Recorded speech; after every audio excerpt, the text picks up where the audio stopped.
केंद्र शासनाने आयकर कायदा 43BH मध्ये सुधारणा करून लघु उद्योगातील उत्पादित प्रथम विक्री बिलाचं पेमेंट 45 दिवसातच केलं पाहिजे.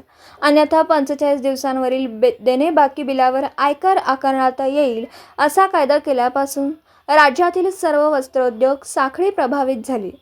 फेब्रुवारी 24 पासून या कायद्याच्या बडग्याने वस्त्र साखळीतील उत्पादित सूत, कापड या उत्पादनांना पुरेसे गिऱ्हाईक नसल्याने साठा पडून राहतो व परिणामी विक्री किमती प्रभावित झाल्यात.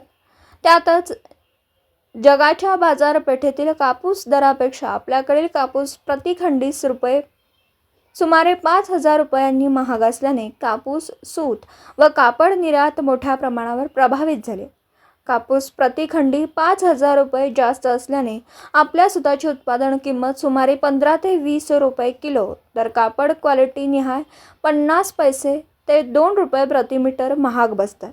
या सर्वांचा परिणाम म्हणून समस्त वस्त्र साखळीतील सूत व कापड ही दोनही उत्पादनं गेल्या 5 महिन्यांपासून नुकसानीत विकावी लागतात. शिवाय निर्यात कमी होण्याचा परिणाम म्हणून उत्पादित मालाचा पुरवठा मागणीपेक्षा जास्त असल्याने माल विकणं पण खूप त्रासाचं झालं.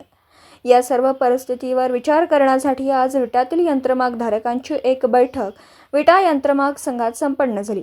चर्चांती नुकसान टाळण्यासाठी कापड उत्पादन कमी करणं आवश्यक असून त्यासाठी आठवड्यातील 3 दिवस कारखाने बंद ठेवण्याचा निर्णय एकमताने घेण्यात आला. परिस्थिती सुधारली नाही तर पुढे सलग काही दिवस बंद ठेवावं लागेल अशी चर्चा करण्यात आली.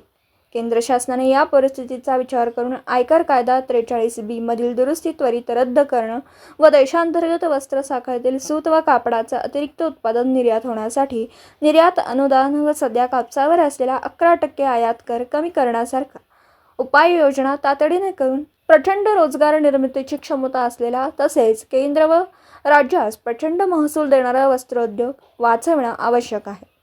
केंद्रानं नुकताच नवीन स्थापित झालेल्या शासनाचा पहिला अर्थसंकल्प लवकरच सादर होईल.